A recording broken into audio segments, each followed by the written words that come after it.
All right, ladies and gentlemen, you are welcome to another great session with the presidential candidate of the fictional Common Sense People's Party. And there is so much tension, massive tension in Nigeria right now. I have never seen it build up to this level. Online, offline, on the streets, everywhere, people are talking about the judgment of the Presidential Election Petition Tribunal, which comes up tomorrow, the 6th of September. Personally, I have never been a believer of Nigeria. I have never been keen on the politics of this country, Nigeria. It was my love and my belief in the person and the capacity and integrity of His Excellency Peter Obi that drove me into political discourse. And the same is the case for so many Nigerians. And we came out massively and voted for this man. We were robbed by Mahmoud Yakubu, and now we expect justice tomorrow. But so many statements have been made.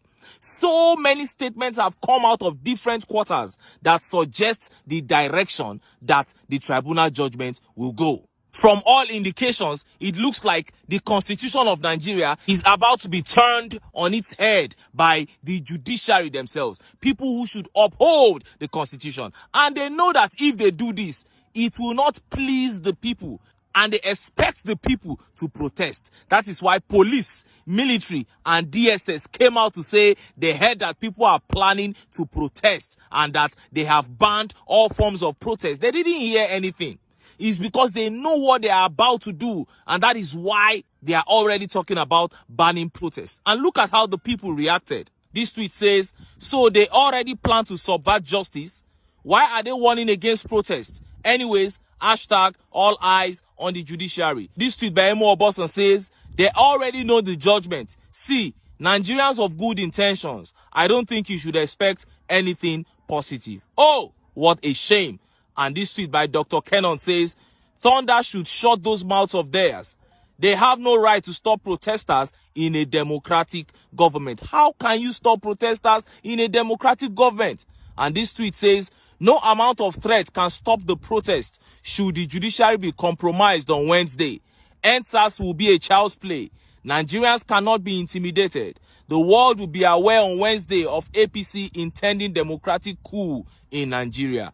And this tweet says, the only peace Nigeria needs now is the judiciary using Nigerian constitution and INEC original guidelines to judge the case. Nigerians are tired of doing things the same old way and expecting different results. Oh, and this tweet by Lord Bamei says, the military should be ashamed of themselves. Other countries' militaries are fighting to lift their countries from ashes to glory. Ours are protecting the politicians destroying the country. Where is the honor in the oath the military took to protect the country and its citizens? Oh, what a shame. Now, if the right thing is not done by the judiciary tomorrow, one would have to agree with those who say that Nigeria is not a country. Because a country is bounded by a constitution. And to give any judgment in favor of Tinubu, you have to clearly turn the constitution on its head. And what will the judiciary gain to see their own country destroyed? Look at the current state of Nigeria. And it is because anything built on illegitimacy cannot yield good fruits. Tinubu just turned 100 days in office. Look at how Nigerians rated his administration. See the video.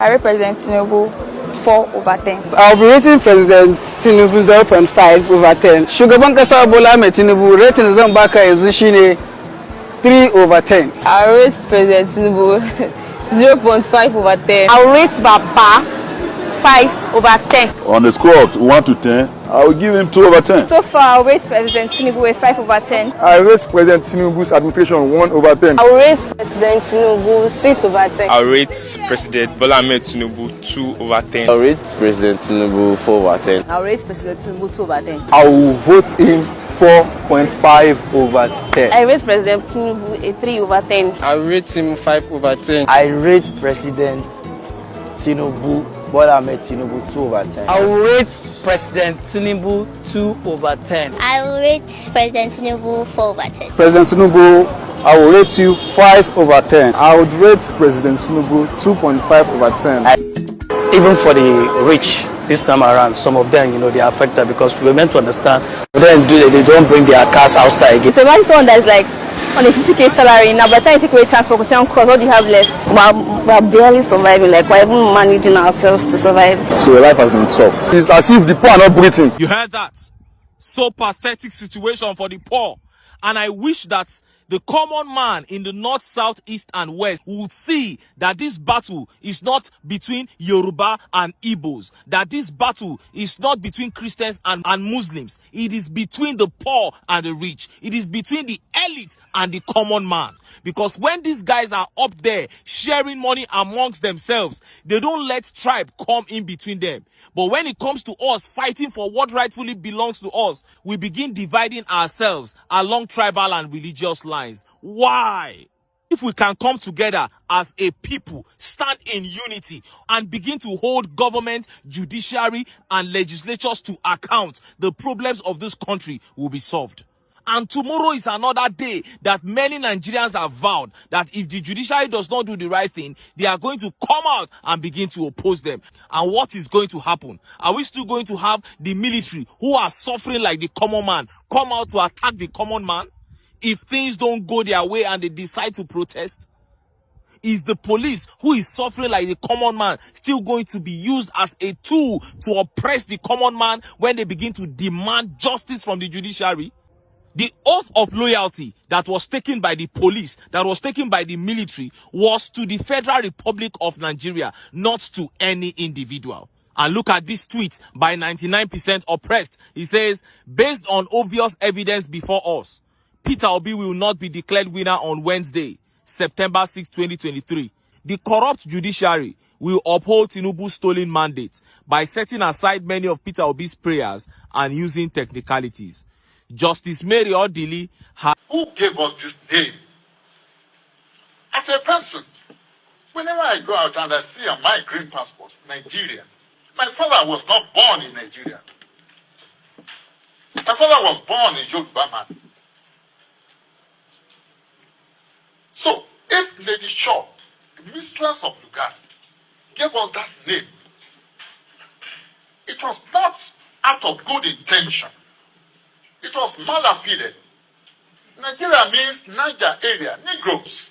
And what do they call Negroes? People who are second-hand citizens. But we still, like the young people will say, we are Bugain, saying that we are Nigerians.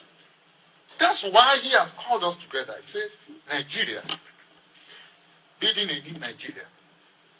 Building a new Nigeria, we also have to build a new name. There's much in a name. When we pray to the God of heavens, we pray with our names. I'm Oluwole. It has a meaning. My son name is Solani Kweku. It has a meaning, deep meaning. In Yoruba lexicon. Where does our name tie to? Where is that name contiguous to? Within the Yoruba nations, within the Nigerian nations, within the Igbo nation, within the Hausa Fulani nation, within the Shekiris. How does it? There's no nexus. There's no proximity. There's no relationship. And we are not thinking of it. The French, their territory, the nation next to us, they made that nation Niger. Our own, we say Nigeria. So the French, in citizen of Niger, is Nigerian. The citizen of Nigeria, from the British perspective, is in Nigeria. What's the difference? Difference without a distinction. Difference between 6.5 dozen. And let us face it. It's not all the problems we have in Niger. The president said, ECOWAS, let us move. Let us checkmate them. But rightly, and let us be frank with ourselves, rightly, our brothers, our citizens, who share borders with them, they said, no, this thing will affect us. And rightly too, let us be frank. I'm a Yoruba man. And another Yoruba man will say, want to declare war down in the Benin Republic. They know that almost half of the population there are Yoruba people. So, because of the way, the Berlin conference, where they put up a map, as if we were animals, and they were conquering us. They were allocating countries, 54 countries in